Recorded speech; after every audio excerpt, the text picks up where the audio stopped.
Bueno, buenas tardes a todas, buenas noches casi para algunos territorios.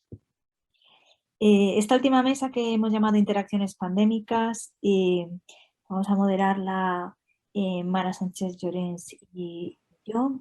Y Mara, no sé si quieres introducir un poco la mesa.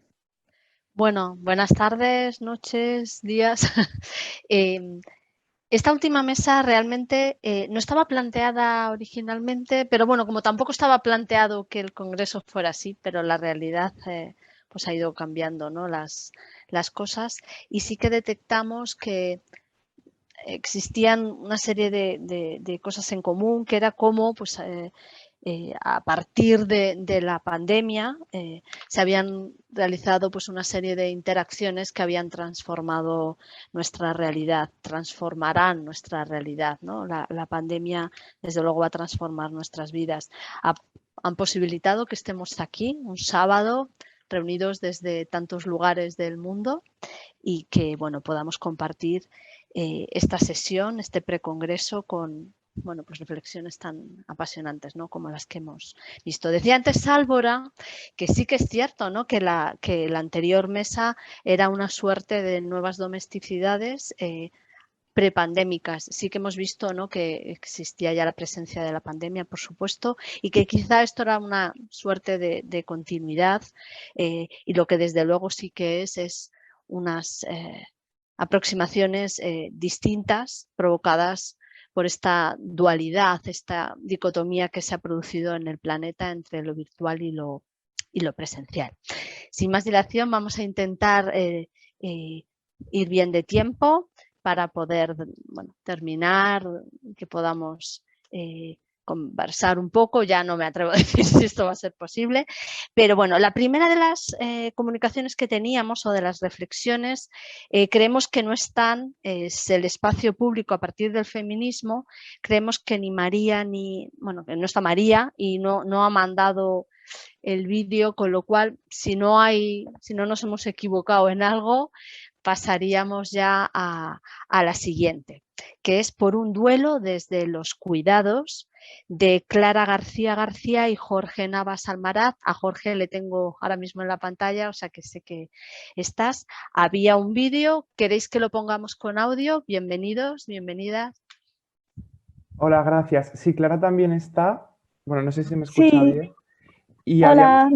habíamos pensado en poner el vídeo y sin sonido para tener la ocasión de presentar un poco lo que hemos planteado. Perfecto, fenomenal. Muchísimas gracias. Pues adelante, Laura.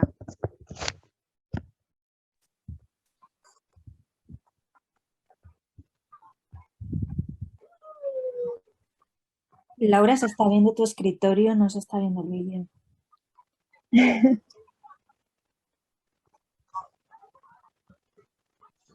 Perdón.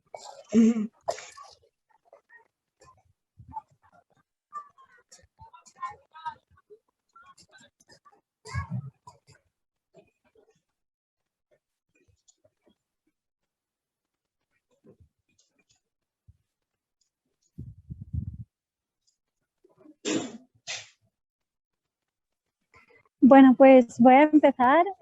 Para empezar, siento si se oye un poco de sonido.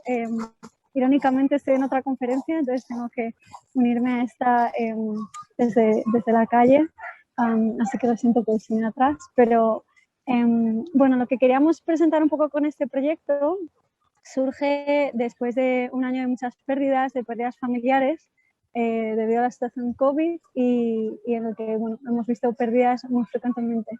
En un contexto en el que la canalización del dolor se ha tenido que adaptar a esta situación y nos hemos encontrado atrapadas en un momento de dolor privatizado, con una soledad muy impuesta y en el que la institucionalización y la medicalización de la muerte se hace muy evidente, ¿no? Es algo que ya veníamos viendo, pero durante este último año se ha exacerbado.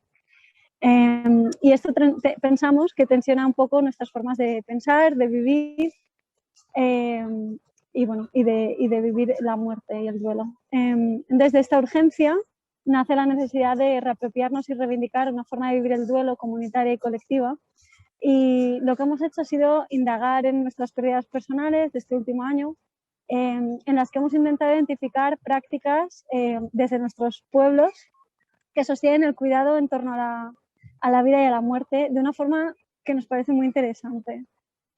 Pensamos que las formas de vivir de nuestras abuelas son bien distintas a las nuestras y que probablemente el último aprendizaje que nos han legado es la posibilidad y la necesidad de un duelo comunitario, feminista y público que tenemos que pelear y reivindicar como generación para enfrentar los procesos de duelo guiados por las instituciones, medicalizados, asépticos y que privatizan e individualizan nuestro dolor. Así que ahora paso a Jorge, pasará un poco a presentar cómo hemos trabajado esto. Estupendo, gracias Clara. Pues más allá de este vídeo que estáis viendo las imágenes y que luego retomará la palabra Clara para profundizar en él, además presentamos una serie de cartografías y de juegos de collage, de imágenes, que de una forma exploratoria trataban de alguna manera concretar estas cuestiones de las que hablaba Clara. Digamos que la idea de Por un duelo feminista evoca un manifiesto, aunque luego en realidad tampoco terminamos de plantear un manifiesto, sino ideas y exploraciones, más allá de un análisis sesudo. Y en ese sentido hemos encontrado varias posibilidades. O sea, realmente no tenemos ahora mismo aquí las imágenes para que las veáis, pero de alguna manera hemos construido recopilaciones de cómo el paso del tiempo desde que se anuncia una muerte hasta que se produce el duelo público a través de una serie de imágenes, un collage de 72 imágenes que realizó Clara. Luego también nos ha interesado mucho en torno al territorio, cómo hay imágenes en fotografías y espacios, el cementerio, la plaza del pueblo, el velatorio, la casa, que realmente es un conglomerado realmente complejo y sofisticado para concretar la pérdida de un ser querido. Entonces, nos parecía muy importante como esta idea comunitaria del duelo para también poder hacer un viaje íntimo y personal, que es otra de las dimensiones del duelo. Y en este sentido, pues nos parecía importante abrir la reflexión, porque también no queremos idealizar los duelos del pasado ni sacrificar los duelos del presente, digamos. Se trata más bien de ver qué elementos hay en unos y otros. Luego, por otra parte, nos ha interesado también mucho la dimensión pública y en ese sentido estas imágenes lo refuerzan, quiero hablar a Clara de ellas. Hicimos una serie de recopilaciones de situaciones, como bien podría ser la del COVID, en la cual se ha tenido que inventar una forma pública de expresar el duelo. Y bueno, porque estamos llegando al final de la reflexión, yo creo que Clara puede abrir un poco el vídeo, explicarlo un poco más. Sí, perdón.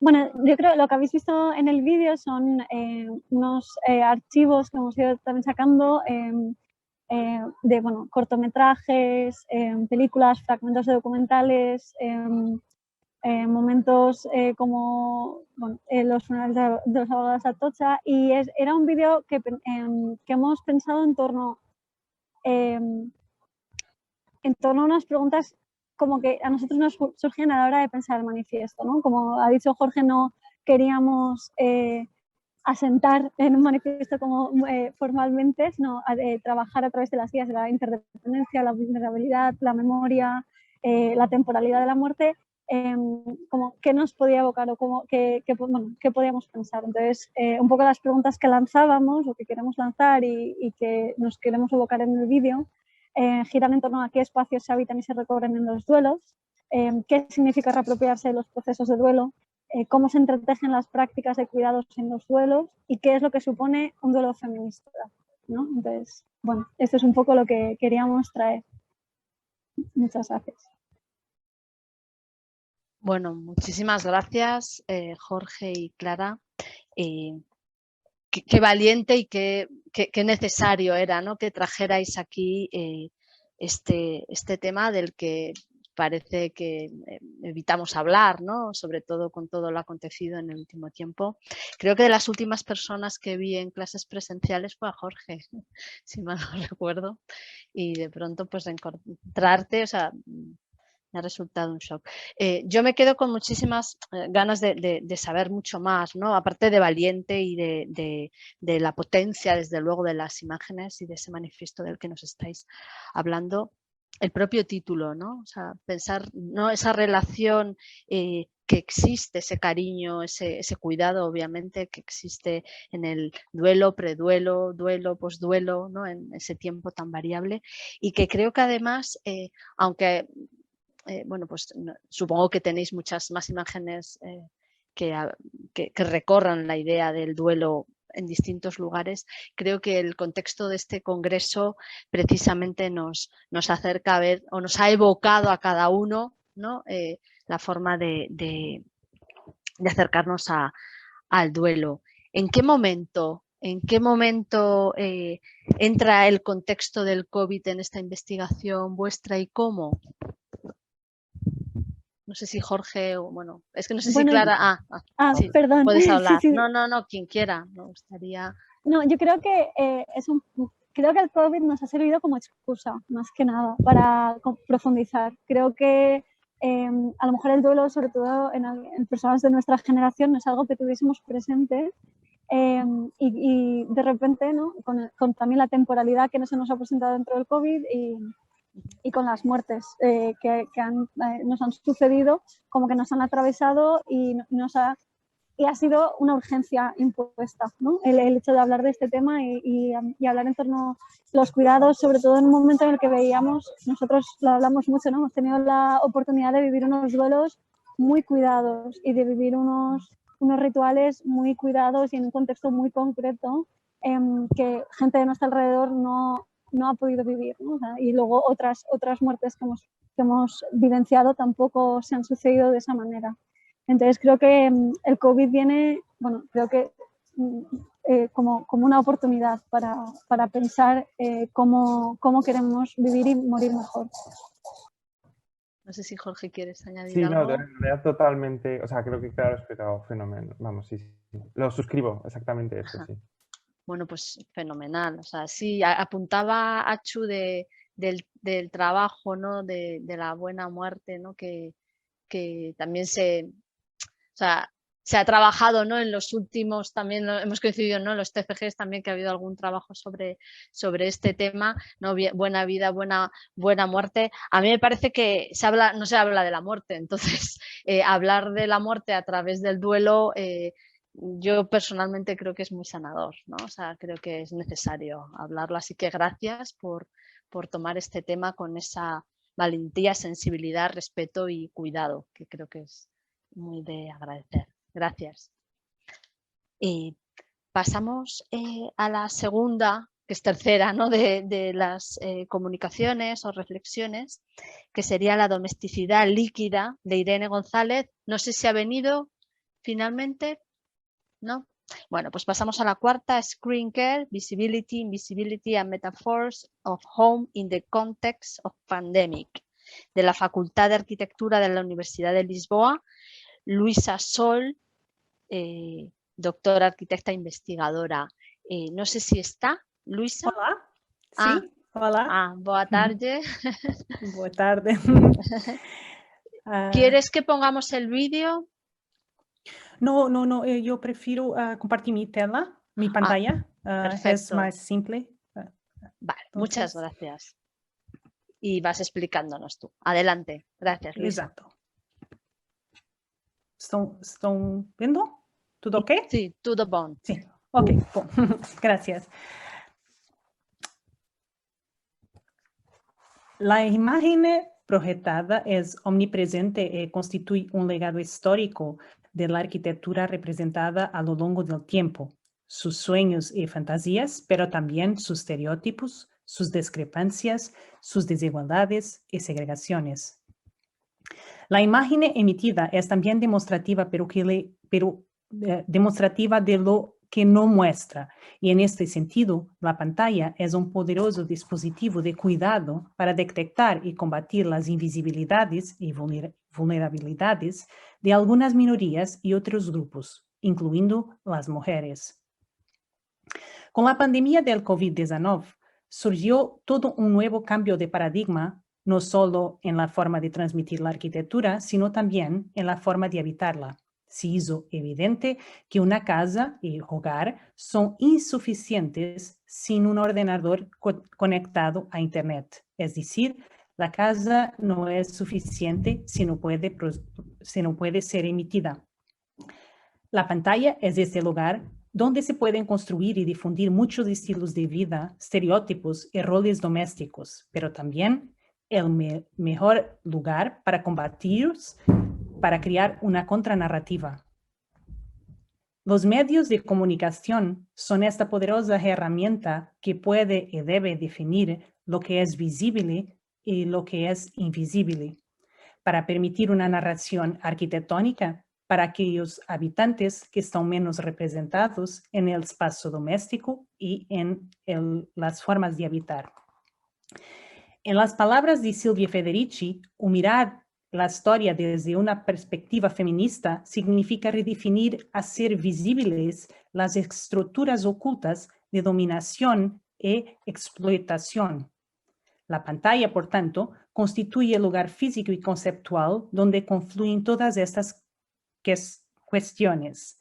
A través de ella pueden pasar diversas posibilidades de resolver algunos de los problemas relacionados con las diversas domesticidades a las que están expuestas o excluidas las mujeres durante el actual contexto pandémico. En conclusión, si por un lado los medios de comunicación impusieron una configuración específica para el hogar, para la forma de habitarlo y un papel definido para las mujeres en su contexto doméstico, la pantalla fue también el lugar donde se hicieron visibles y se expusieron muchas otras realidades, específicamente en el contexto de la pandemia. Esto es, si los medios de comunicación han sido durante tanto tiempo un dispositivo de dominación e implantación de estereotipos, roles, estilos de vida y formas de vivir, la pantalla también tiene el mismo poder para desmontar esos mismos estereotipos, roles y estilos de vida, y para narrar otras formas de vivir en casa y otras formas de ser mujer.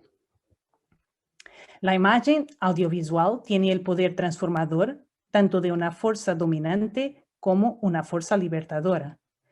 Y esto implica mirar la pantalla y la imagen emitida con la capacidad de comprender su poder de reorganización del mundo. Espero ter tido un buen español. Espero que... Fenomenal, Luisa. Lo hemos entendido gracias. Estupendo. Gracias. Muchísimas gracias. La verdad es que sí, o sea que parece como que, bueno, tu reflexión pertinente y casi necesaria, casi podríamos haber empezado con ella realmente, no haber empezado el precongreso, pero tampoco está mal, ¿no? Haberla dejado aquí para después de haber tratado todos estos temas. A mí, fíjate, se me viene también un poco a la cabeza cómo en los distintos lugares del mundo la pantalla, la conexión a Internet ha sido capaz de transformar las estructuras territoriales, ¿no? Veíamos esas imágenes casi heroicas de niños que se acercaban con sus celulares a los montes para poder tomar la señal y poder asistir a sus escuelas, ¿no? Sí, sí. Viviendas que por otro lado se han transformado, ¿no? Se han transformado las estructuras de las propias familias porque tenían que compartir una única pantalla. A mí me gustaría saber, antes de la pandemia, ¿este tema lo tenías en tu cabeza? ¿Lo desencadenas después de la pandemia? ¿O cómo, o sea, forma parte de tus investigaciones? Sí, mi especificidad es la arquitectura a través de la pantalla. Entonces, pero antes de la pandemia y era más la imagen televisiva, pero después de la pandemia, esto fez inmenso sentido. Para mí fue muy obvio que yo tengo de pegar en esto, yo tengo que trabajar en las imágenes del hogar, de domesticidad, a través de estos dispositivos de Instagram, de Facebook, de todo que estaba en la pantalla, de homeschooling, durante o homeschooling eu he pensado sobre todos estes assuntos muy intensamente. Ajá, sí. Bueno, y se han abierto además muchas redes, ¿no? Muchas redes de conexiones entre espacios que de otra manera no se habrían conectado, tanto en escuelas, universidades, como el mundo en general. El mundo que se hizo de pronto tan grande que no nos podíamos mover de nuestro ámbito, se hizo chiquito, ¿no? A través de las redes. Pues muchísimas gracias por esta maravillosa reflexión tan pertinente y que no podía faltar en nuestra mesa. Gracias, de verdad. Gracias. Pasamos a la quinta reflexión, que se llama Domesticidad virtual, de Natalia Mora y Ana Fernández. Ellas han mandado un vídeo con audio. ¿Queréis que lo planteemos así? ¿Queréis que lo pongamos sin audio? Hola, buenas tardes, noches Hola. a todas y a todos. Buenas tardes. Estamos aquí aguantando el día. Bueno, sí, yo creo que, bueno, ya que hemos preparado el vídeo, estaría bien ponerlo, pero así como un poco antes, porque nuestro vídeo creo que es muy sintético y más que explicar o tratar de profundizar en la reflexión, lo que hemos hecho ha sido como lanzar las preguntas dejando un poco la reflexión abierta, porque más que nada para nosotras también es eso, es como una reflexión abierta. Entonces, bueno, tiene que ver con lo que han comentado antes los compañeros.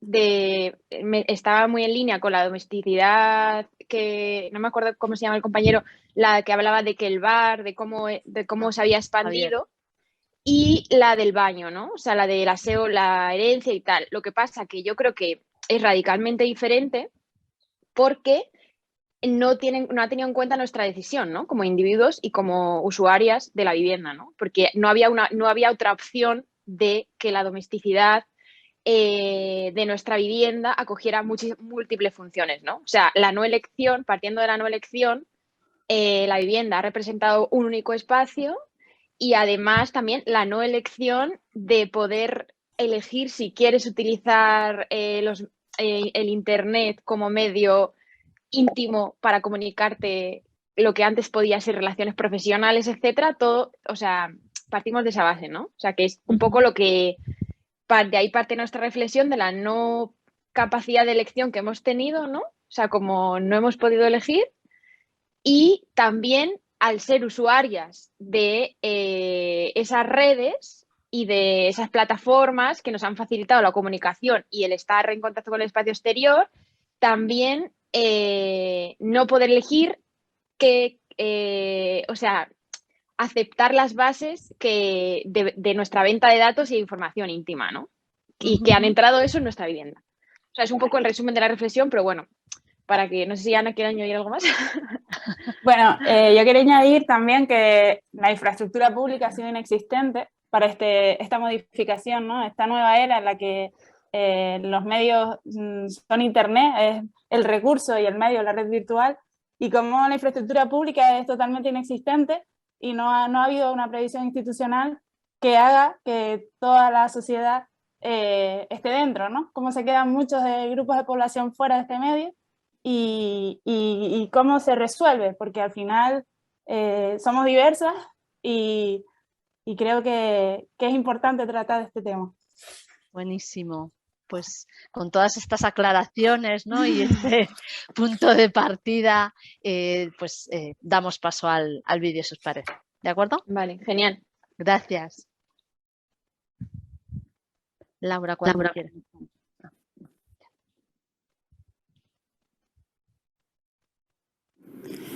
Los nuevos modos de vivir y habitar a raíz de la pandemia han modificado nuestros hábitos. La vivienda ha constituido el único escenario posible donde realizar todas las necesidades humanas. Se ha visibilizado el acceso desigual a la tecnología y evidenciado que muchas personas no contamos con el espacio físico suficiente en la vivienda para absorber todas las actividades que se nos requieren en el mismo de manera saludable.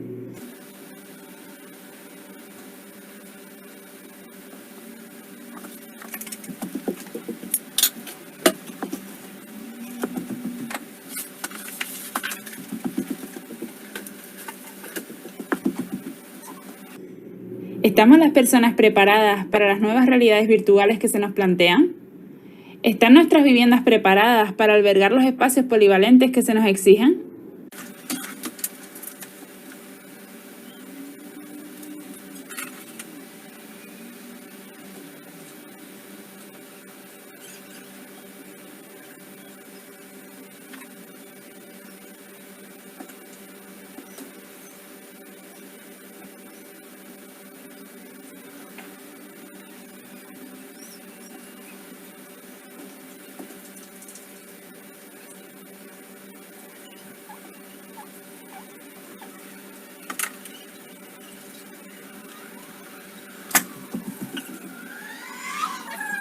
¿Son estas realidades virtuales avances en la conciliación, cuidados y los derechos de la mujer?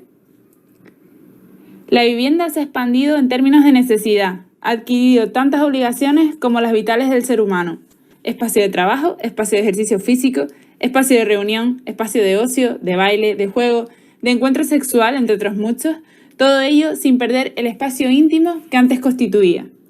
Ha pasado a representar la ciudad, plazas de encuentro, calles, parques, bares, zonas de deporte, sin existir la posibilidad de modificar sus límites físicos. Es extraño aquella vivienda que estaba preparada para absorber todas estas exigencias. Pero, ¿es legítimo que nuestro profesor de universidad conozca el espacio en el que habitamos?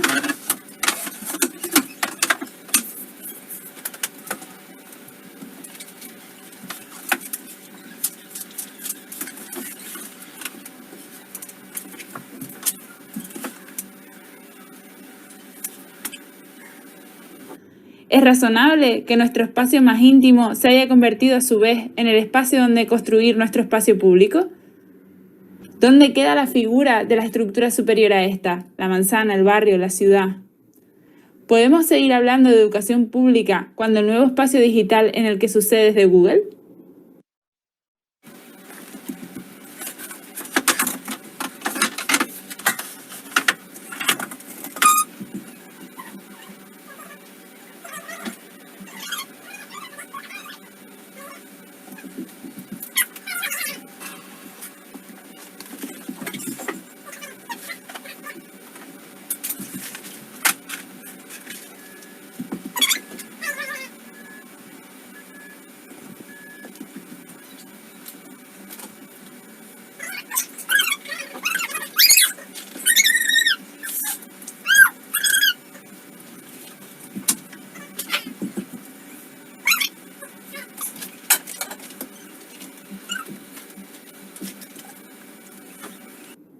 ¿Podemos ser ciudadanos digitales en entornos en los que solo por entrar nos convertimos en productos? ¿Podemos seguir viviendo con normalidad cuando nuestros espacios más íntimos se han convertido en lugares para reuniones de trabajo, clases online o entrevistas para una selección?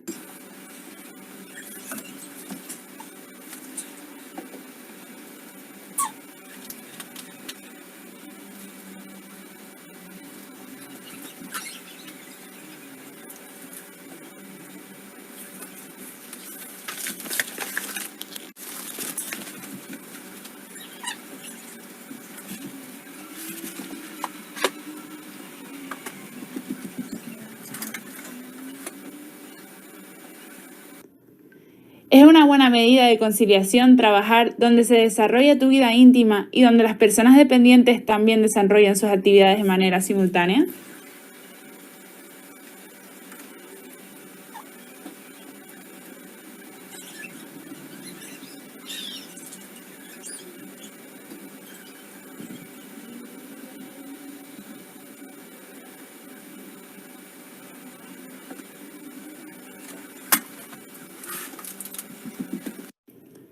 ¿Existe una libre elección para la conexión a la red? ¿Cuánta privacidad estamos dispuestas a perder para vivir acorde con las necesidades digitales del momento?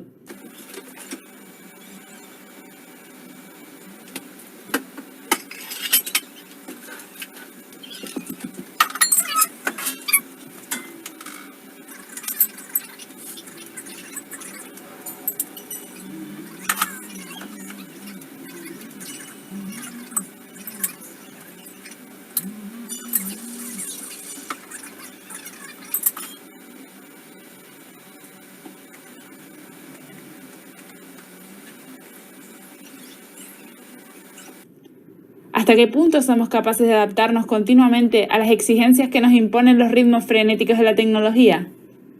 ¿Ayudan estos avances virtuales para la mejora de la conciliación y los cuidados?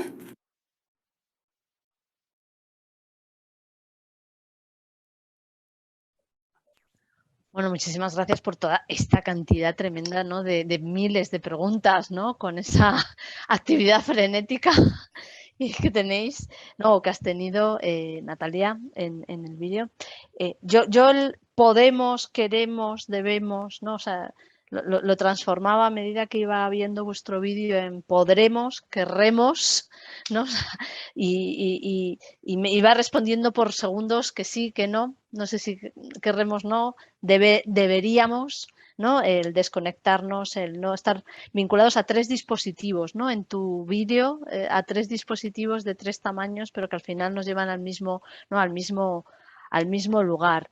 ¿Qué repliegue ha habido? ¿No? O sea, yo creo que esta reflexión que es 100% del momento del repliegue, confinamiento, hola, de nuevo, ya nuestro amigo, ¿qué repliegue? ¿Creéis que vuestra reflexión ha cambiado en algo frente a esos primeros momentos, esa intimidad de la que habláis? A mí me ha desconcertado un poco esa pregunta, ¿no? ¿Debería nuestro profesor universitario de entrar en nuestra intimidad? Porque yo me lo he preguntado también muchas veces, ¿no? Cuando de pronto entraban 60 estudiantes en mi intimidad, ¿no?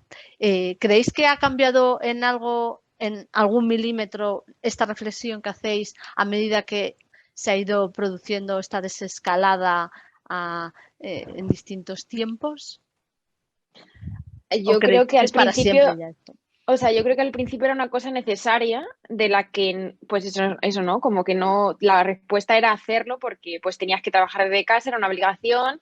Si estabas asistiendo a algún curso, a la universidad, tenías que hacerlo también desde casa y no había ninguna opción de no hacerlo, ¿no? O sea, había que hacerlo sí o sí, ¿no? La decisión no existía. Pero ahora, con posterioridad, yo creo que eso nos hemos dado cuenta, ¿no? Yo creo que esa reflexión que hacemos en el confinamiento, después, yo creo que ha pasado factura en la salud mental de las personas, ¿no? De que muchas veces, además, tampoco es decisión del tamaño de los espacios en los que vivimos, está determinado por libre mercado de la oferta y la demanda de los pisos, ¿no? Que también es otro tema, que no podemos elegir en casas que se adecúen al tamaño que necesitamos realmente, ni vivir solas, etcétera, ¿no?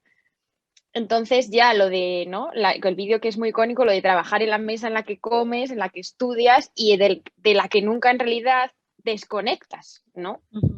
O sea, ni es cuando... como otro dispositivo, ¿no? Exacto. No es ni cuando quedas a cenar con una persona, en realidad tienes el móvil, el ordenador y has estado trabajando todo el día en esa mesa, ¿no? O sea, yo creo que ahí ha estado la pregunta y yo creo que ahí, desde ese momento, ahora que somos capaces de decidir, yo creo que esa es la hora, ¿no? De establecer unos límites, ¿no? De la relación también con la casa y con la vivienda. Pero lo que sí ha estado bien, yo creo, es que se ha puesto el debate en el centro otra vez del debate la vivienda, ¿no? O sea, la vivienda en la que vivimos realmente no ha cumplido en muchas ocasiones con las necesidades que teníamos, ¿no? Bueno, es muy rica, ¿no? Es que vuestra reflexión, digamos que tiene muchísimas maneras de ser interpretada y que abre muchísimos temas, ¿no? No sé si quieres añadir algo tú. Yo quería complementar que la parte, por ejemplo, por poner uno, ¿no? El teletrabajo, hasta qué punto ya forma parte, que muchas empresas ya no te permiten dejar de teletrabajar porque, entre otras cosas, hay un ahorro de espacio, de energía, en la que es la propia trabajadora la que tiene que poner esta infraestructura, ¿no? Su propio ordenador, su propia luz, su propio espacio, ¿no? Entonces, ¿hasta qué punto volvemos a elegir, podemos elegir o no? O esas ya son las condiciones que se establecen en base a la pandemia y el problema que hemos tenido, ¿no? Y precisamente saber el privilegio social que tenemos, aunque sea un privilegio entre comillas, porque nos precariza muchísimo, hasta qué punto hay muchos puestos de trabajo que no se pueden permitir esto, cuántos se han quedado por el camino y sobre todo qué posibilidad tenemos a decir no a esta nueva y no tan nueva, ¿no? Porque otra de las cosas que comentábamos en el vídeo es cómo se impone esta era digital, que ya la llevamos viviendo mucho tiempo, ¿no? Pero cómo se imponen estos nuevos métodos en los que no hay opción a elegir, va todo tan rápido que o te adaptas o te quedas fuera, ¿no? ¿Y qué significa quedarse fuera del medio y sobrevivir de esa manera, como estamos viendo que está pasando, como esa brecha social cada vez crece más y más y más, y es una desgracia porque la diversidad es muy necesaria y al final no somos máquinas, por mucho que se esté planteando así. Ajá. Y luego también geográficamente, por añadir una última cosa, geográficamente antes, o sea, hubo una cuestión positiva en el debate, ¿no? Que era, bueno, ahora que las ciudades ya no suponen el foco de trabajo, ¿no? Donde vamos a migrar y vamos a crear una superdensidad en 3 puntos geográficos, porque el trabajo se ha diluido y es virtual. Pero en realidad también hace una discriminación geográfica porque toda la zona de la España vaciada no tiene esa conexión virtual en la que tú puedas teletrabajar. O sea, ya cuando decides que quieres ir a mudarte a un sitio y tendrías la opción de no ir a una ciudad y poder vivir un poco más cerca de la naturaleza, etcétera, en una vía un poco más tranquila, no lo puedes hacer porque no existe el requisito principal que necesitas, ¿no? Que es la conexión a internet rápida y eficiente, ¿no? Entonces, o sea, que también creo que hace un mapa de discriminación geográfica que ya no solo se basa en dónde físicamente está el trabajo, sino en dónde está la comunicación, o sea, dónde están las telecomunicaciones y dónde el Estado ha invertido en eso, ¿no?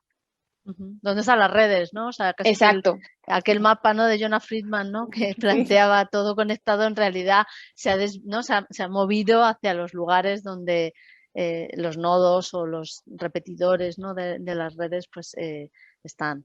Bueno, muy interesante, ¿no? O sea, la verdad es que abrís un camino que esperamos seguro el día 2 retomar y ampliar y poder... bueno, ya está abierta esta red entre nosotras, así que pues muchísimas gracias de nuevo. A vosotras. Gracias. Salva, ahora si quieres seguir tú con el siguiente. Sí, vamos ahora a la siguiente reflexión, entonces, que en este caso se llama Historias sonoras del COVID-19, un mapa para la escucha. Sus autoras son Cristina Palmese, de Paisaje Sensorial Office Lab, y José Luis Carles, de la Universidad Autónoma de Madrid, que están aquí y nos han pedido que pongamos su vídeo con audio. No sé si queréis comentar alguna cosita antes de ponerlo. Sí, buenas tardes a todos y gracias por ofrecernos esta posibilidad de presentar este mapa.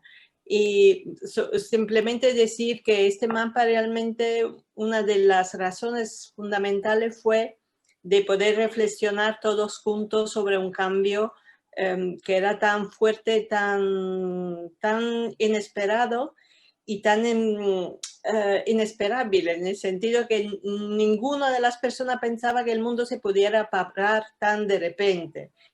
Este parón creo que nos ha dado también, junto con todos los problemas, como comentaban las compañeras antes, hay también la ocasión de decir, realmente podemos cambiar el mundo, podemos pararlo, podemos encontrar entornos que son más saludables. Y este mapa, la idea era de ponerse a la escucha de nuestro nuevo mundo, ¿no? De lo que estaba pasando alrededor nuestro, y esto lo hemos hecho partiendo de lo sonoro, porque trabajamos mucho sobre la importancia de lo sonoro en los espacios de la ciudad, en los espacios íntimos, y entonces la perspectiva con la que estábamos observando este mundo que estaba cambiando era la perspectiva sonora. Y es un proyecto que hemos hecho, partió desde nosotros, pero nos han acompañado a lo largo del tiempo varias personas y nada, yo creo que vamos a ver el vídeo y después a lo mejor comentamos algo. Gracias. Muchísimas gracias, Cristina. Pues Laura. Presentamos aquí el mapa colaborativo Historias sonoras del COVID-19. Este proyecto parte de la convicción de que escuchar al otro, escuchar nuestro entorno, nuestros sentidos, compartir nuestra experiencia es una buena manera para repensar la sostenibilità de forma integrale. Ecco, il suono dei giorni del Covid è anche questo.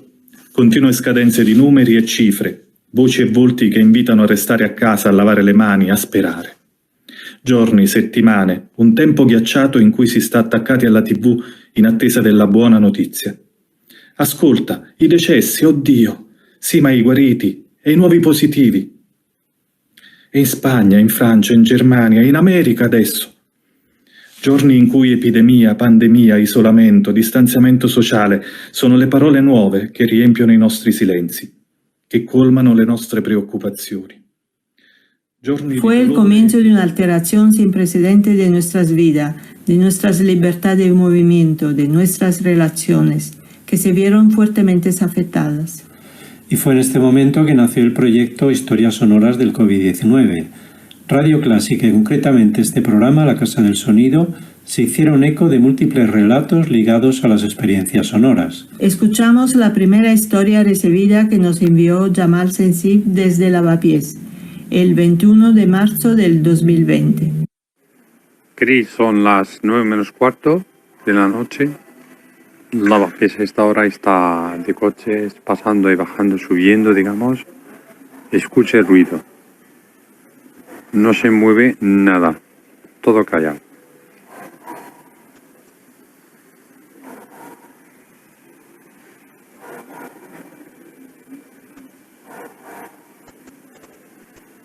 Ni un alma en la calle.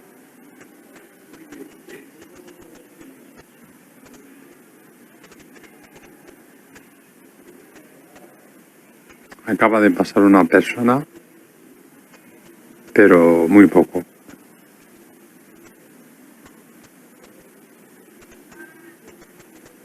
Tremendo.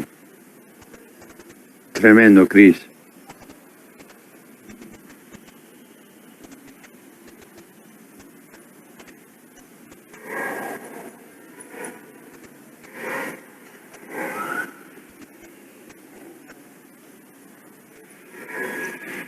Estoy grabando desde Las Corralas.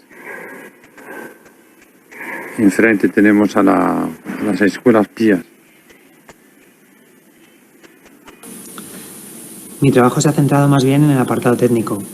Necesitábamos un espacio donde disponer las grabaciones que nos enviaran las distintas personas y necesitábamos que fuera lo más universal, abierto posible, así que utilizamos herramientas como OpenStreetMap o el archivo de Internet.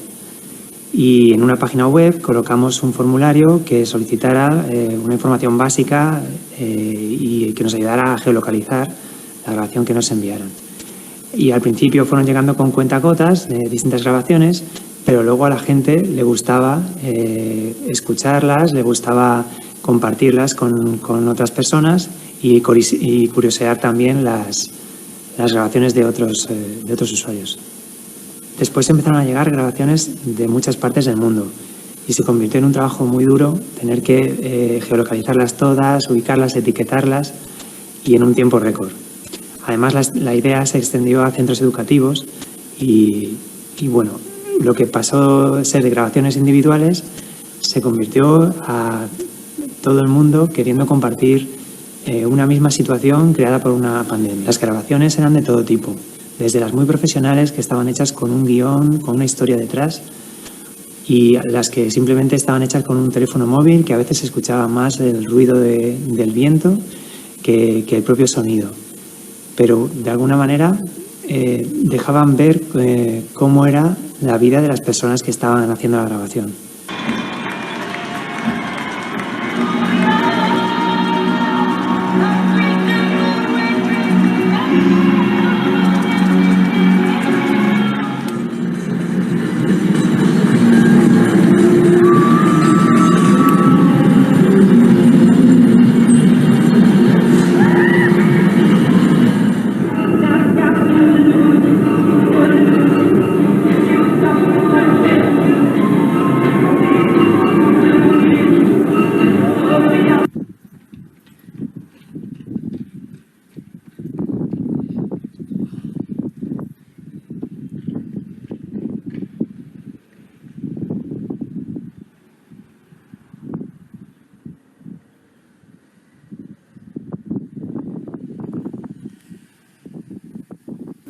Nuestro trabajo parte de un interés por el conocimiento de la percepción y la respuesta emocional de los ciudadanos. Paisaje sensorial es una propuesta para la sostenibilidad como escucha, para sintonizar con cuanto nos rodea y con quienes nos rodean, para entrar en resonancia con el lugar y hacerlo resonar.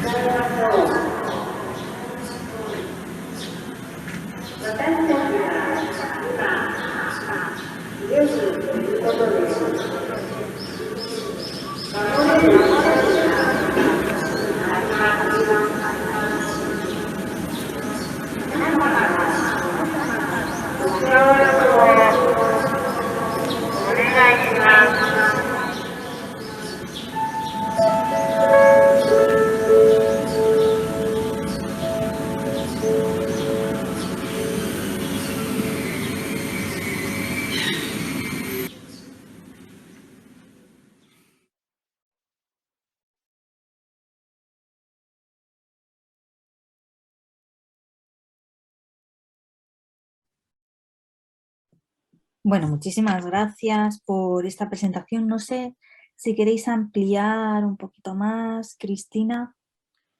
No especial modo, porque un poco en el vídeo estaba un poco esta reflexión sobre el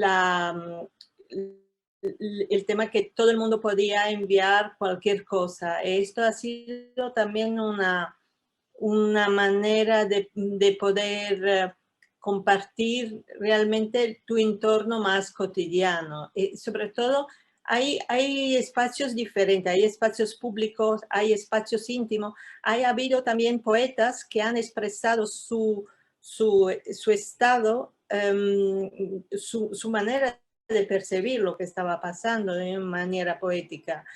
Y nada, esto los ejemplos que hemos cogido, un poco porque eran de países diferentes, también sobre todo esto de Jamal, ¿no? Desde la voz, la expresividad de la voz, estaba claro todo su sentimiento, ¿no? De vivir un momento realmente completamente diferente a lo que había vivido en cualquier momento en Lavapiés, ¿no? Esta relación de la capacidad de la voz, de expresar todo lo que es la vivencia cotidiana, ¿no? La vivencia también con respecto a un espacio público. Así como el italiano al principio, que es un periodista que expresa la misma sensación, ¿no? Pero es bastante más distante, ¿no? Es más como hablando de algo que no le toca directamente. Entonces el análisis que después hemos hecho sobre todas las historias también nos ha dado este espacio para investigar sobre esa relación entre la voz, por lo menos lo que hemos recibido con voz, porque ha habido de todo tipo de experiencia. Y otra cosa interesante ha sido que ha sido un proyecto que realmente ha encontrado un espacio intergeneracional, porque realmente a un momento se han sumado los centros educativos y realmente toda la experiencia de los jóvenes, de gente del instituto o gente de la universidad de los primeros años, realmente ha estado fantástico porque ellos han volcado en estos vídeos todos sus pensamientos en los jóvenes. Puede ser de manera más directa y más libres, ¿no? Han encontrado un medio para expresar su vivencia. Como una terapia. Ha sido eso, como dice José Luis, que está aquí al lado, ha sido casi como una terapia para ellos, ¿no? Ha sido una manera realmente de construir, porque junto con todos los problemas, ¿no? De que hablaban las compañeras antes, ¿no? De Google, de la intimidad y de la privacidad, que absolutamente estoy de acuerdo, ¿no? Que es un problema sobre lo que tenemos que reflexionar, pero en el mismo tiempo creo que también ha habido esta parte que ha construido un nuevo espacio. Y yo creo que esas dos vertientes, ¿no? Van teniendo en cuenta y analizada, y porque son parte ya de nuestra vida. Y nada, esto. Efectivamente, Cristina, son parte ya de nuestra vida. Yo hacía tiempo que que no volví a escuchar esos aplausos que teníamos a las 8 de la tarde. A mí me ha impactado, la verdad, volver a escucharlo y volver a ver esas imágenes, esas calles vacías que en realidad, bueno, quiero decir, muchos estábamos en casa, cuando salías, sí veías esas calles vacías, ¿no? Y a mí, bueno, siempre me ha recordado esa situación que vivimos, sobre todo de ese periodo de encierro, a todas estas series como casi apocalípticas, ¿no? Que parecían muy distópicas y que todas las plataformas están llenas de ese tipo de series, y cuando llegó la pandemia, así que todos estábamos viviéndolo, ¿no? Y de repente ver ahí todas esas imágenes, a mí la verdad es que me ha impactado. Muchísimas gracias por vuestra reflexión. Gracias a vosotras. Era la verdad. Muy apasionante también una cosa, perdón, y ya, o sea, no, añadir la cantidad de silencios que se descubrieron, ¿no? Sí. Grados de silencios, quiero decir, o sea, silencios que ni siquiera sabías que existían, porque los que vivimos en la ciudad, pues siempre hay un ruido constante que desapareció y hizo que la intimidad del otro fuera escuchada también de una manera muy particular, ¿no? Seguramente, y sobre todo nos hemos dado cuenta de lo sonoro en nuestra vida, de cuánto es importante lo sonoro en nuestras vidas. Y junto con la dramaticidad, ¿no?, de la situación, ha habido también muchas personas, yo esto escribí el otro día, digo, después de la pandemia nos hemos vuelto más ruidosos y al mismo tiempo más sensibles al ruido. Porque hemos encontrado una experiencia sensorial que no habíamos tenido nunca, ¿no? Por lo menos nosotros, nuestras generaciones. Pues sí, muchísimas gracias. Vamos a pasar entonces a la siguiente reflexión, que en este caso se llama Taller sobre jardinería metafórica, un jardín para cuidarse, creación de un mini jardín para el autocuidado en tiempos de pandemia. Sus autoras son María Dolores Pérez, Mónica Desiré Sánchez y Soraya Castaño y Isil Joyeus, de la Universidad Autónoma de Madrid, todas ellas. Ellas están por aquí, que las hemos visto antes ya en otra reflexión, y me imagino, Lola, que ponemos el vídeo con audio como hemos hecho antes. Sí, por favor. Nada, simplemente comentaros una cosita antes de que lo pongáis. Y bueno, como hemos visto en la mesa anterior, este taller formaba parte también de ese proyecto mucho más amplio que es el patio de mi casa.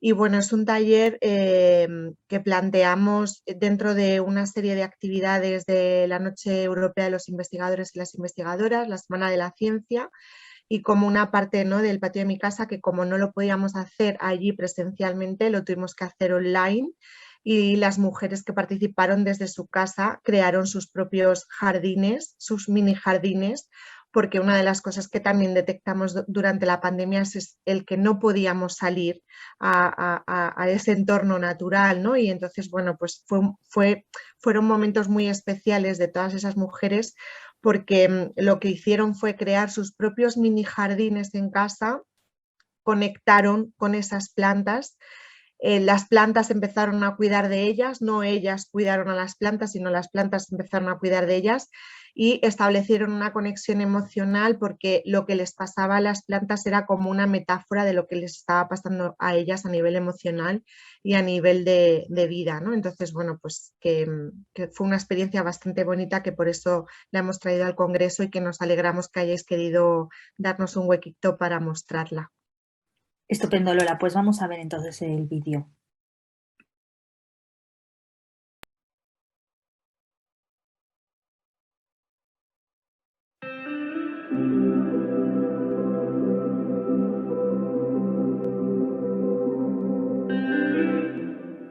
Somos María Dolores Pérez Bravo, Mónica Desiré Sánchez Aranegui, Soraya Castaño Galeano y Gilles Joyeux, de la Universidad Autónoma de Madrid, y os presentamos nuestro taller sobre jardinería metafórica, un jardín para cuidar. El taller sobre jardinería metafórica formaba parte de las acciones programadas dentro de la actividad Ser jardineras de la igualdad, sembrando igualdad, cultivando cuidados y Recolectando Bienestar, que organizamos con motivo de la 11ª edición de la Noche Europea de los Investigadores y las Investigadoras, de la Semana de la Ciencia y de la Innovación de Madrid del 2020 y del Año Internacional de la Sanidad Vegetal, organizado por la FAO, la Organización de las Naciones Unidas para la Alimentación y la Agricultura, en 2020. Dicha actividad tenía los siguientes objetivos principales: fomentar la reflexión sobre la ética del cuidado y la perspectiva feminista de los cuidados para promover la corresponsabilidad en los cuidados y las tareas reproductivas. Propiciar el cuidado de las plantas como una parte fundamental de esas tareas de cuidados y concienciar sobre la necesidad de protección de la salud de las plantas para proteger el medio ambiente e impulsar el desarrollo económico y sostenible. Toda construcción de un jardín no es solo una experiencia estética que permite conectar con el creador, con su mundo interno.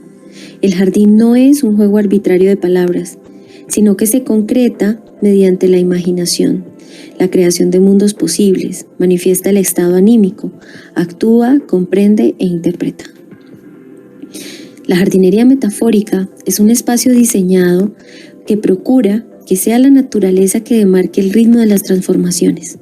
El florecimiento, la caída de los pétalos, el crecimiento de una planta en apariencia acelerado, el lento e inevitable pudrimiento del tallo por exceso de agua, el color amarillo o el reverdecimiento de las hojas.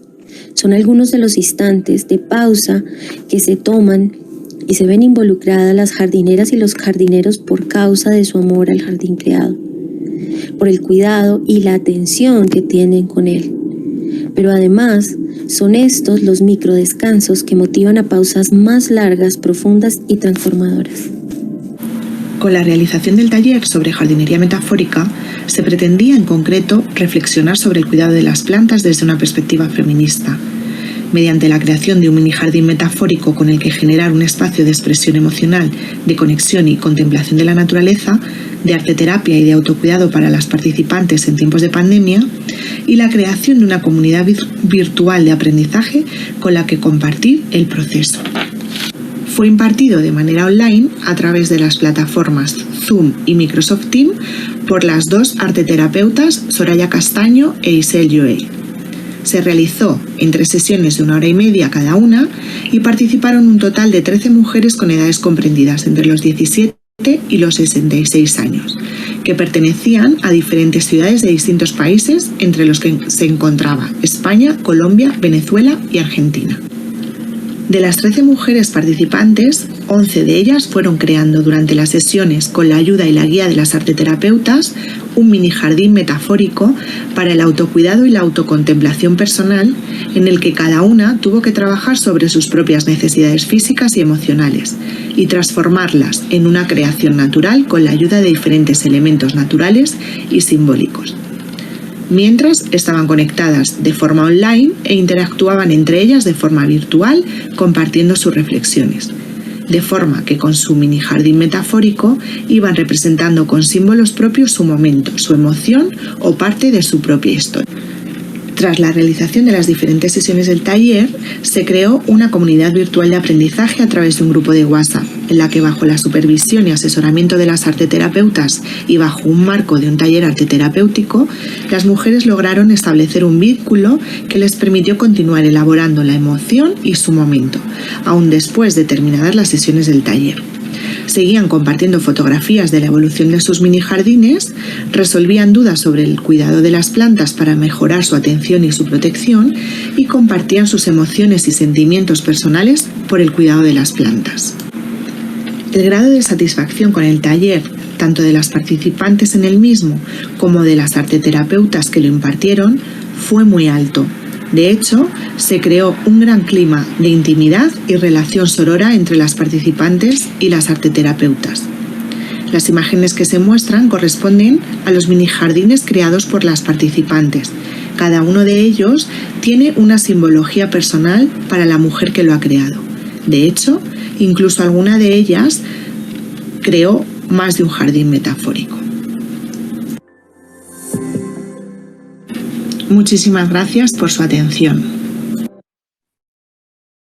Bueno, Lola, muchísimas gracias por la presentación. Efectivamente, casi solo nos faltaba sacar este tema, ¿no? Como en realidad hablar de vegetación, igual que hablar de ser humanos, hablar del tiempo, ¿no? Y como vosotras lo habéis utilizado como un instrumento para generar una comunidad, ¿no? En este caso, como nos transmitíais, íntima, ¿no? Una comunidad íntima donde, bueno, al final el jardín es un medio, es una excusa, ¿no? Como para sanar o para curar otras situaciones que hay detrás. Muchísimas gracias, Lola, de verdad, y enhorabuena por todas las actividades que habéis realizado. Gracias a vosotras. Y pasamos entonces a la siguiente reflexión. En este caso se llama ¿Quién cuida de los ancianos? Las residencias del COVID en Madrid. Su autora es Ara González, que si recordáis ya nos expuso en la anterior mesa una reflexión. Ella es doctoranda del Departamento de Proyectos y bueno, ella nos indicaba hace un ratito como la otra reflexión era más desde una perspectiva más individual, con esos 3 casos de estudio, frente a esta que tenía una visión más colectiva desde las residencias.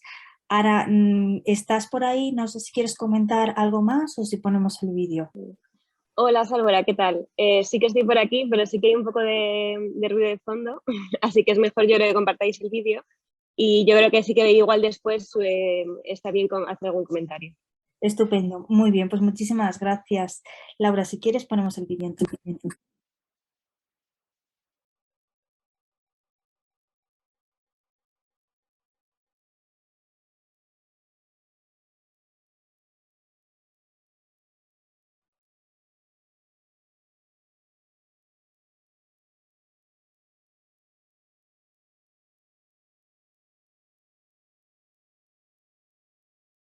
Del siglo XX. Acceder a educación.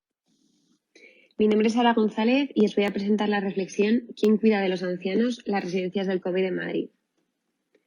Una mujer sale de casa a finales del siglo XX, accede a la educación y se incorpora al mercado de trabajo. ¿Quién cuida de los ancianos? Así empezaba la tesis doctoral de H. Oman en 2015. Con la incorporación de la mujer al trabajo, los mayores fueron expulsados de la vivienda familiar. Para su cuidado se construyeron residencias, edificios alejados de los centros de producción en los que cuidar a la parte no productiva de la sociedad de una manera burocrática y al menor coste posible. Esas residencias que fueron construidas en España a finales del siglo XX siguen hoy en día en activo y fueron los grandes focos de mortalidad durante la crisis del COVID en el 2020. La pregunta ¿quién cuida de los ancianos? Cobra un matiz distinto. ¿Han sido las instituciones sociales capaces de asumir ese papel de cuidados que anteriormente asumían las mujeres desde casa? Mirando esta imagen que hemos visto publicada en prensa durante la pandemia, yo diría que no. Durante el año de pandemia sentí la necesidad de indagar en estas residencias en las que se estaban produciendo muertes dramáticas para ver hasta qué punto la arquitectura formaba parte de este fracaso. En España, según los datos del Gobierno, durante la primera ola, entre 27.000 y 33.000 personas fallecieron en residencias. El informe de Médicos Sin Fronteras ataca de manera directa al modelo de residencias de ancianos en España, argumentando que las residencias tenían un déficit estructural de recursos y de supervisión sanitaria y ningún plan de contingencia.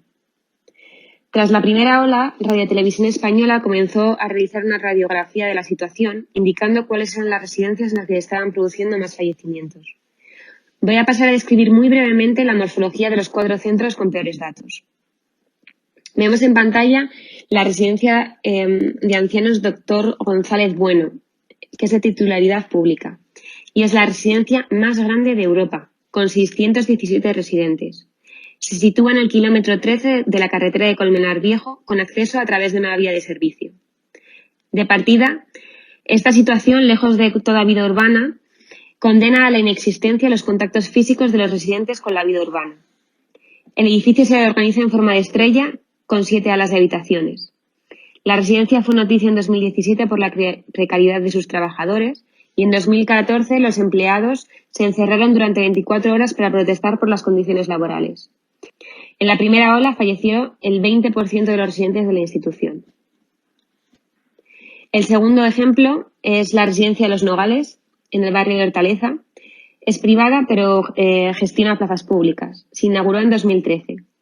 La planta baja se colmata con zonas comunes entre los bloques iluminadas por algunos lucernarios. Las plantas de habitaciones cuentan con largos pasillos sin iluminación natural, con habitaciones a ambos lados. A diferencia de las residencias de gestión pública, Los Nogales cuentan con una página web en la que explican todas las virtudes de la institución. Concretamente dicen: nuestras residencias geriátricas en Madrid te brindan todo el bienestar que buscas. No obstante, en 2019 se destapó un caso de malos tratos a varias mujeres mayores. En la primera ola de la pandemia, el 22% de los residentes de la institución fallecieron.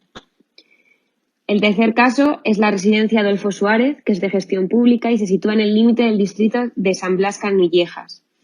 La residencia se inauguró en 2010, siendo noticia no solamente por su esperada apertura, sino también por las protestas de los primeros residentes que consideraban que se abrió de manera prematura por motivos electorales.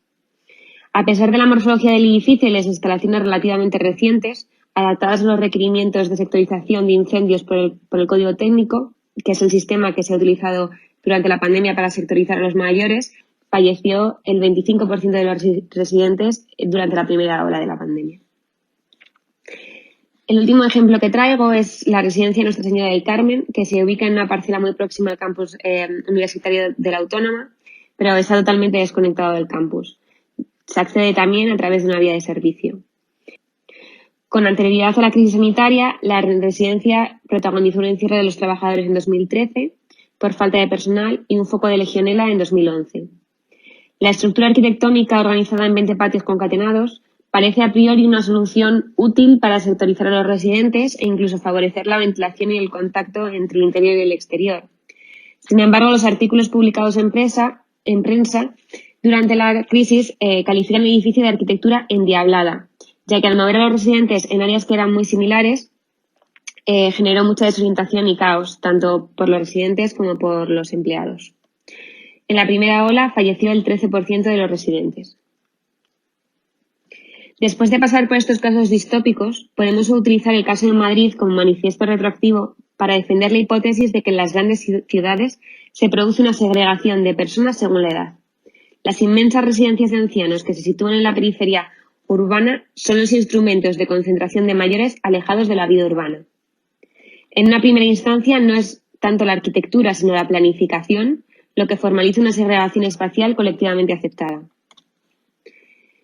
El informe de Médicos Sin Fronteras enfatiza la importancia de poder sectorizar los centros para aislar a los residentes positivos. Sin embargo, una morfología idónea para la sectorización puede conducir a una solución arquitectónica en la que la soledad, el control y la vigilancia prevalecen frente al bienestar. Durante la crisis sanitaria, la práctica de cerrar con llave las habitaciones de los residentes ha hecho que la distancia conceptual entre uno y otro edificio que vemos en pantalla, el penitenciario de Lecumberri a la izquierda y la residencia Dr. González Bueno a la derecha, disminuye de manera alarmante. Las residencias de ancianos formalizan el concepto de institución social total enunciado por Kaufman. Los centros de mayores constituyen un mercado que factura más de 4.500 millones de euros al año. El 85% de las residencias están gestionadas por el sector privado, ya sea de manera directa o por cesiones. El sistema de adjudicación de la gestión de los centros públicos es similar al que se utiliza para la elección de los proyectos de arquitectura. Se adjudican mayoritariamente por el sistema de bajas económicas, prevaleciendo la baja frente a la calidad del cuidado o de la arquitectura. Este sistema de adjudicación acrecienta la precariedad y la disminución de la calidad. Para terminar, propongo una serie de preguntas para el debate del Congreso. ¿Está la libertad de las mujeres sujeta a la externalización de los cuidados de los mayores? ¿Está el cuidado digno de los mayores supeditado a la pérdida de libertad de las mujeres? ¿Y hasta qué punto es responsable la arquitectura del fallo de una institución social de cuidado? Espero que os haya parecido interesante y nos vemos la semana que viene. Muchas gracias.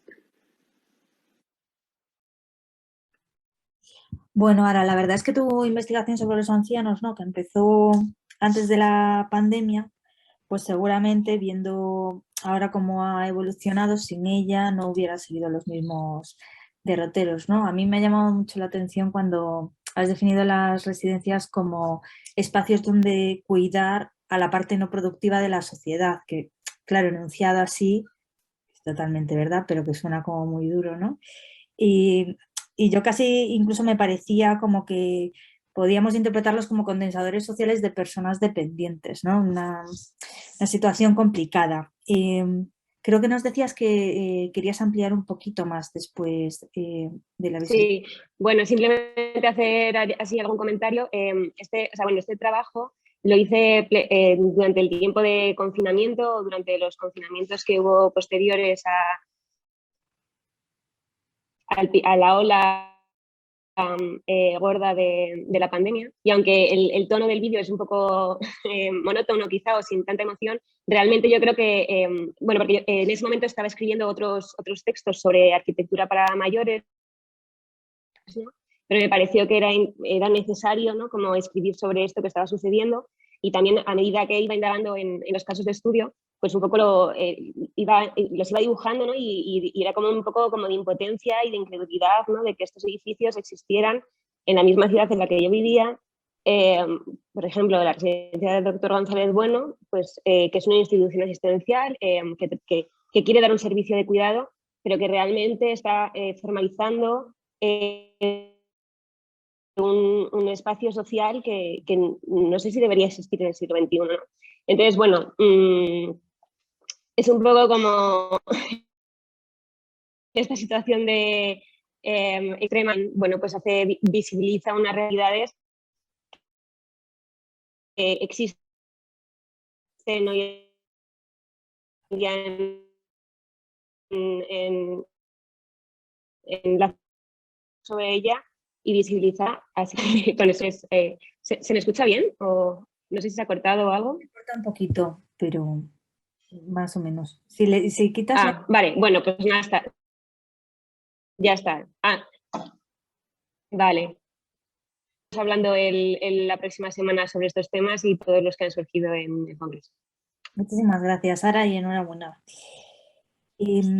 Terminamos entonces, si os parece, con la última reflexión, que se llama Politicidad, la politicidad en los espacios intermedios.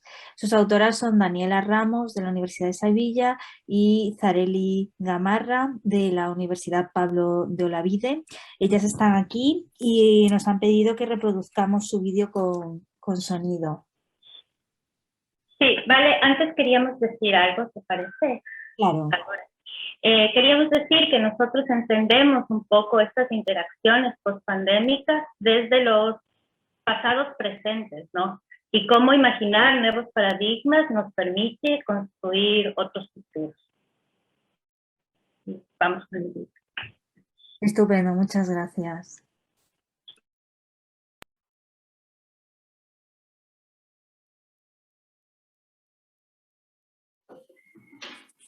Buenas tardes, somos Daniela y Zareli, cofundadoras del colectivo Territorios.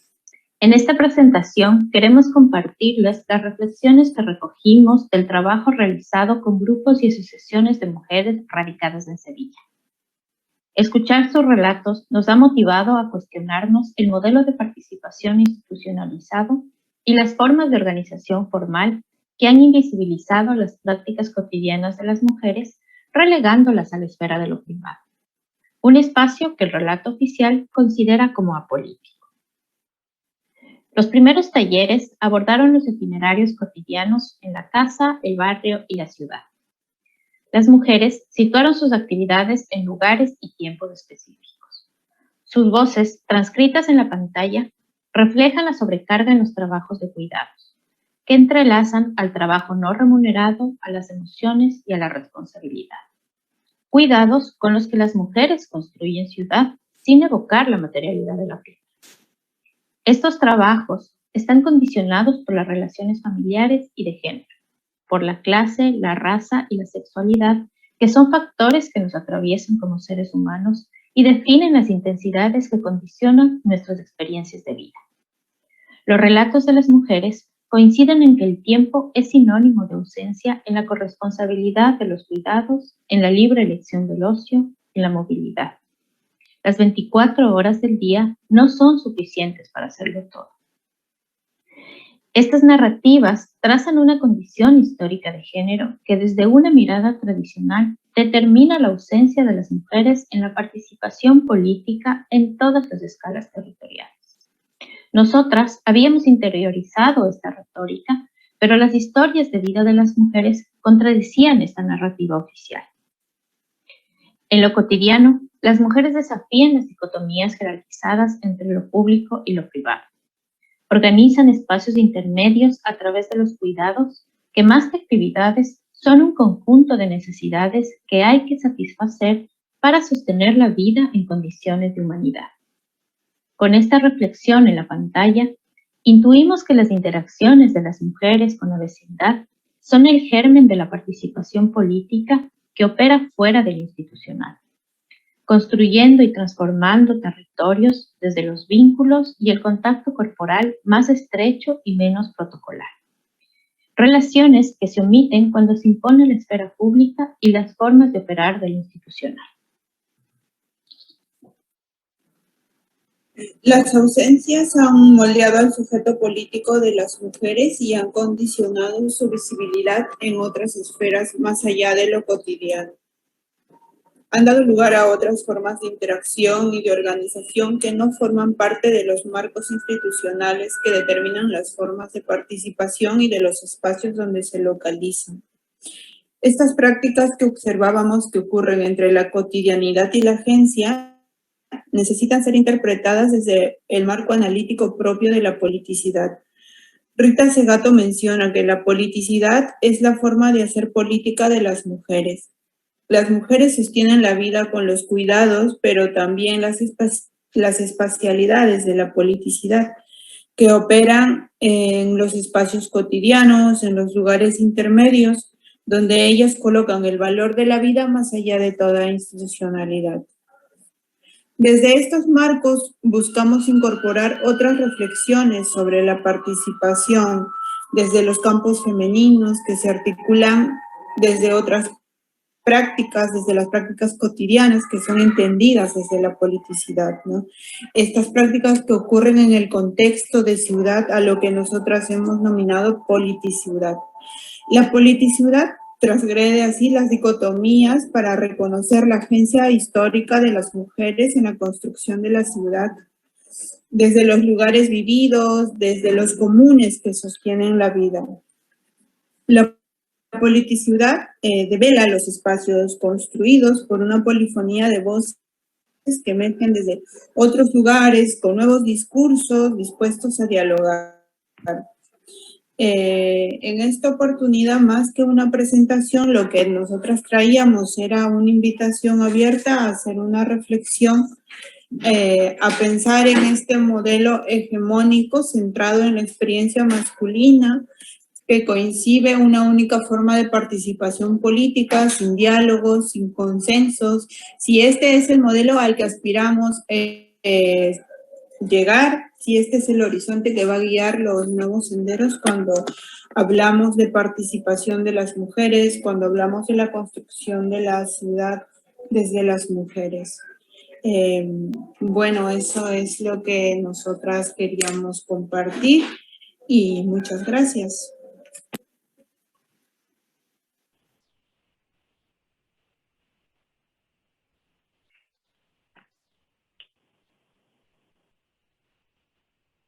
Estupendo.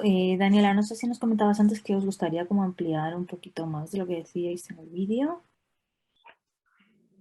Bueno, sí, un poco que llevamos desde la mañana haciendo las presentaciones y bueno, al mirar bueno, estar aquí observando todas las experiencias, pues íbamos reforzando un poco la idea de lo que hemos traído hoy día, ¿no?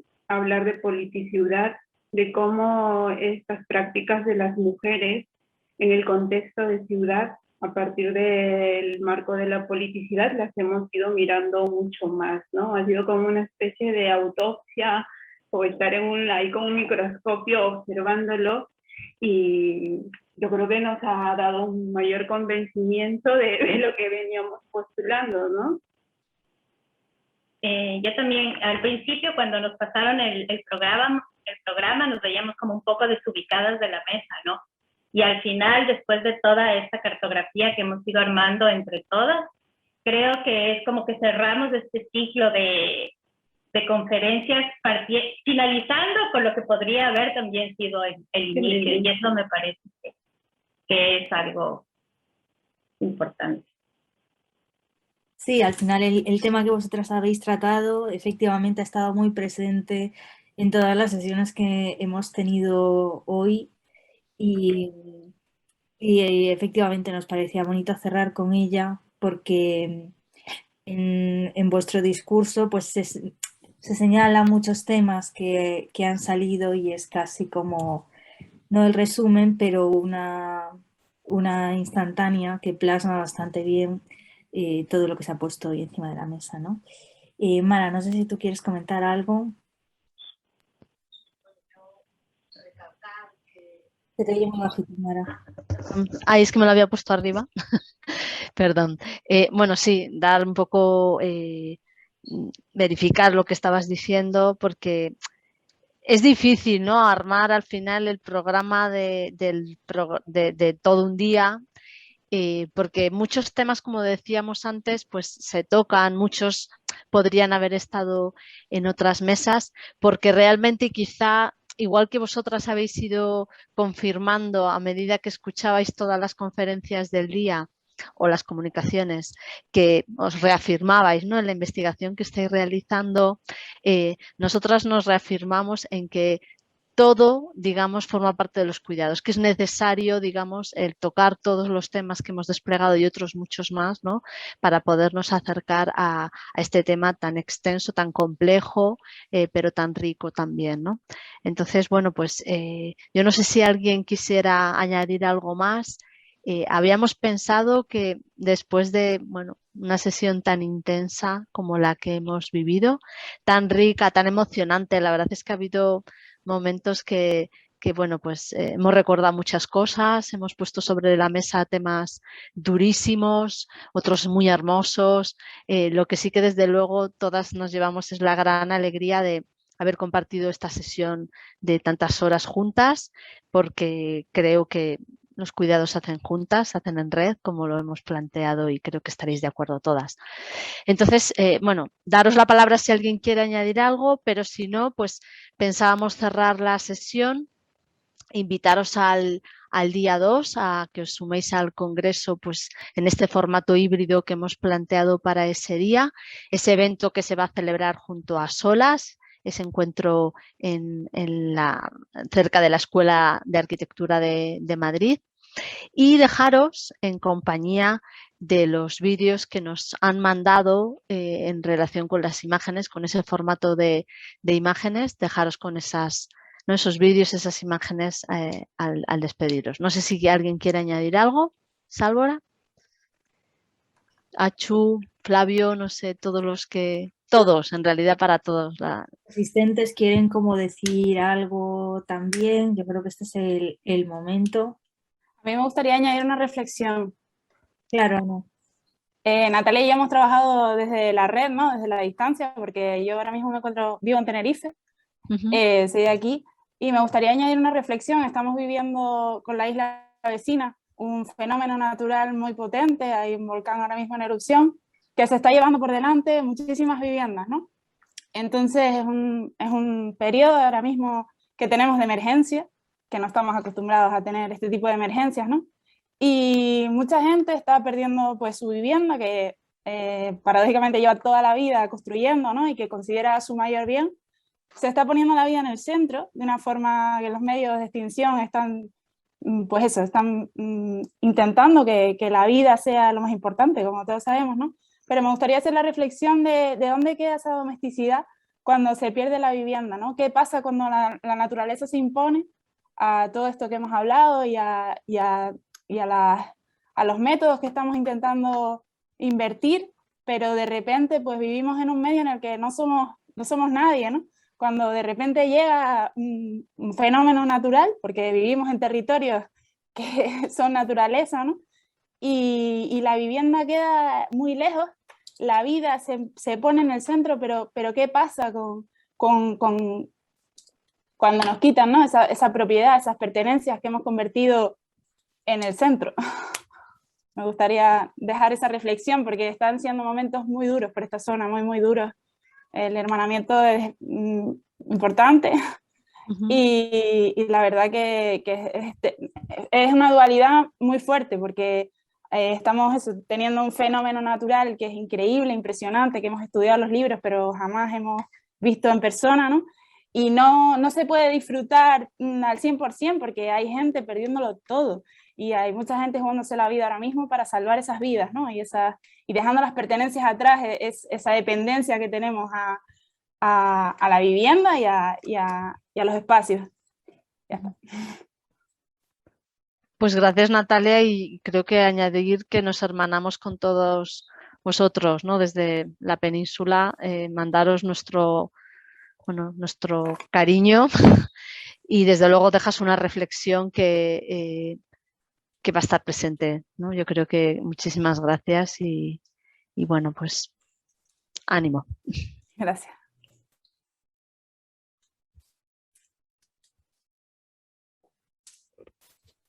Bien, si os parece, como comentaba Mara, vamos a cerrar la sesión. Pues vamos a introducir las imágenes que se han mandado, que, bueno, en principio solo iban a estar colgadas en el repositorio de la web, pero la verdad es que tenemos como la totalidad de los vídeos que duran 1 minuto cada uno de ellos y habíamos pensado como para cerrar, iroslos poniendo en una lista de reproducción y terminar con ella. Bueno, a mí me gustaría deciros un poco cuáles son las autoras. Es verdad que son como quizá bastantes, porque tenemos como 12 aportaciones. Entonces, bueno, quizás si os parece lo que hacemos es que ponemos los vídeos con el audio y la semana que viene las tendréis colgadas en la web por si queréis ampliar información de ellas. Muchísimas gracias a todas por estar aquí, por venir, por compartir, por escuchar y nos seguimos viendo y nos vemos la semana que viene. Sí. Muchísimas gracias. Ha sido un día hermosísimo de cuidados. Gracias.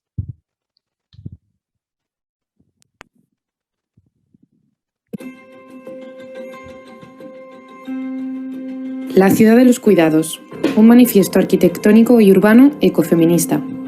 La ciudad de los cuidados es un proyecto polifónico, multiescalar, didáctico, representado en 4 escenarios, con sus estaciones y climas específicos y conectados por el agua. Es un manifiesto gráfico. Narra los umbrales entre, rompiendo los dualismos, la esfera pública y la privada, entre lo urbano y lo rural, y entre el clima tropical y el gélido. Realiza una crítica espejo, a través de la expresión gráfica arquitectónica, con arquitecturas diseñadas desde una perspectiva de género, haciendo homenaje y tributo a algunas de las protagonistas de la historia y teoría de la arquitectura, poniendo especial énfasis en representar aquello que la ciudad patriarcal parece olvidar. Proyectada y dibujada a mano ad hoc para este congreso, Care City refleja utópicamente los ambientes y las experiencias proyectadas a través del urbanismo de género. Retrata los territorios repoblados, los océanos recuperados y aquello reconectado. Visibiliza y externaliza los espacios domésticos y los rota deconstruyendo la vivienda colectiva en la red pública, reivindicando y manifestándose con ello el cuidado de las personas, de las mujeres, de la fauna y la flora, de los colectivos, de los océanos y los bosques y todo aquello presente e invisible en nuestros territorios.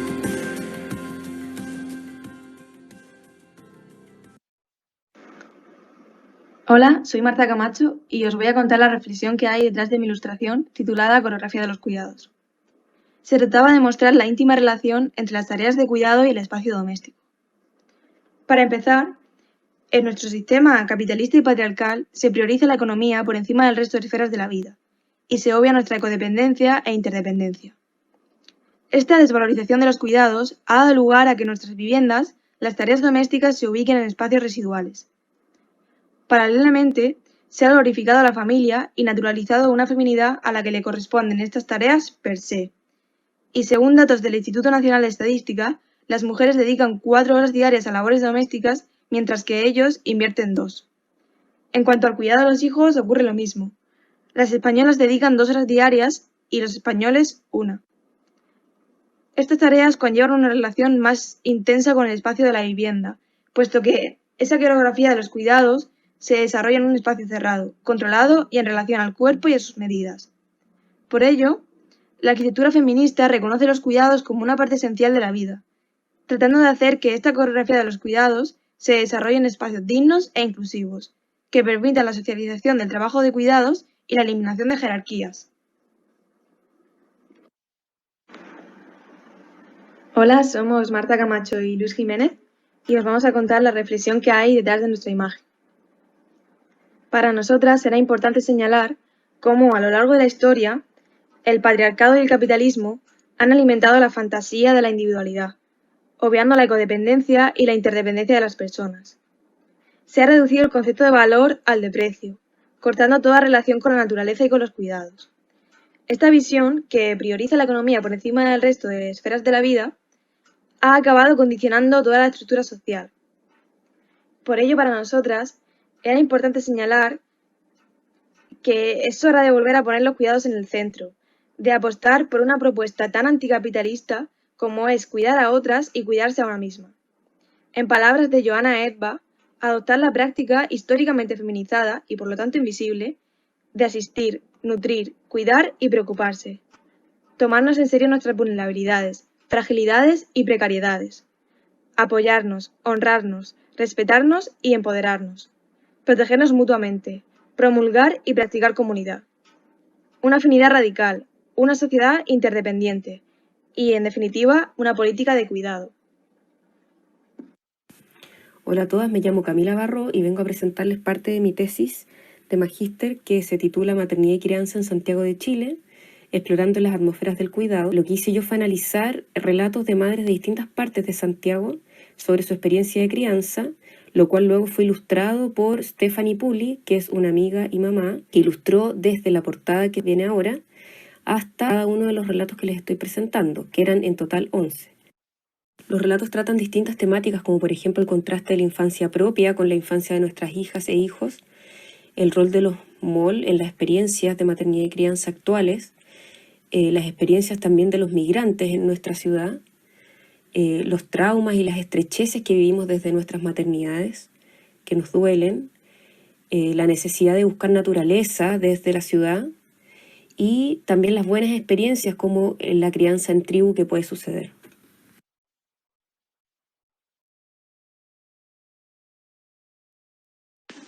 El mapa Representatividad Femenina en la Ciudad fue desarrollado por Turba para comprender la participación histórica de las mujeres en la ciudad de Porto Alegre.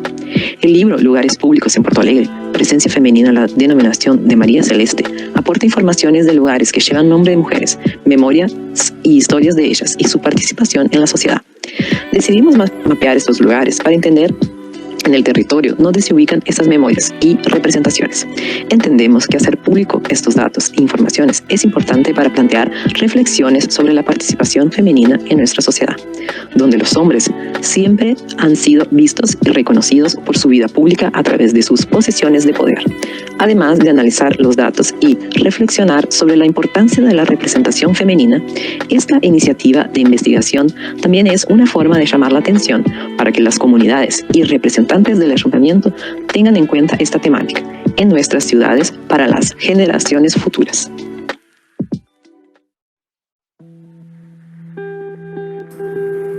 De dentro hacia afuera es un proyecto artístico localizado en el marco teórico de la arquitectura y el urbanismo feminista. Se invita a reflexionar alrededor del ideal doméstico a través de un lenguaje visual popular, la campaña publicitaria. Las imágenes generadas introducen de forma amena temáticas como la configuración espacial del hogar dulce hogar, la invisibilidad del espacio privado, la división entre el trabajo productivo y el trabajo reproductivo, las jerarquías espaciales de la casa, o la necesidad de un espacio doméstico intermedio entre el interior y el exterior de la vivienda. Como fórmula para trasladar estas cuestiones a la esfera de lo público, las producciones gráficas elaboradas fueron expuestas en diversos soportes publicitarios durante el otoño de 2020.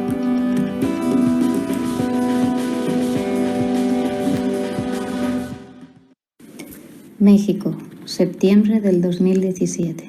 Notas de viaje. Oaxaca, Earth Moves.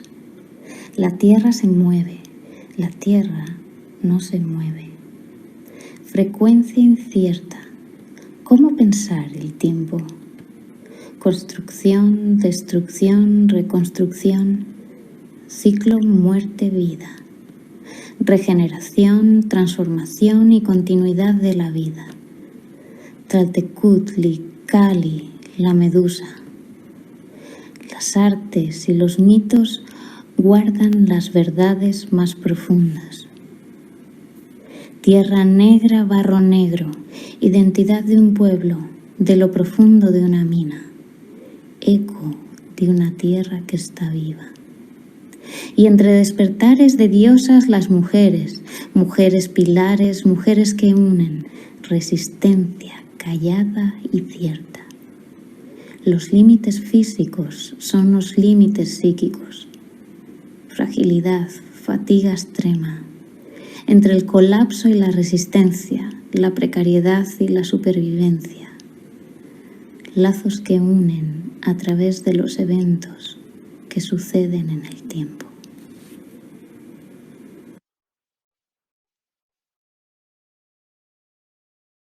La reflexión visual no es para quedarnos en casa que hacemos una casa, surgió en medio de la pandemia cuando muchas de nuestras actividades cotidianas tomaron lugar en la virtualidad.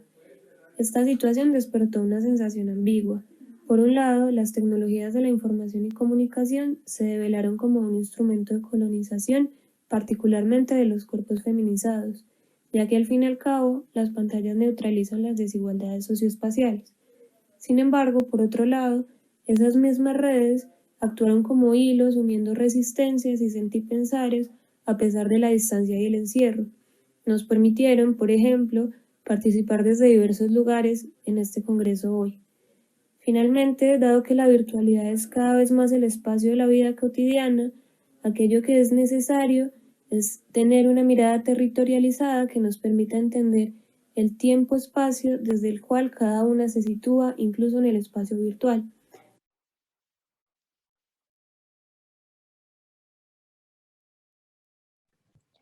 Bueno, pues muchísimas gracias a todas.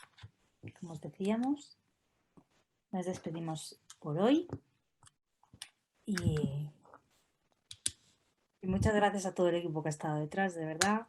Y Laura, Isabel, Lucía, Flavio, Achu, Mara. Un placer haberlo compartido con todas vosotras. Igualmente, Álvaro. Gracias, Álvaro. Gracias a todos y bueno, pues nos vemos el 2. Chao. Hasta luego.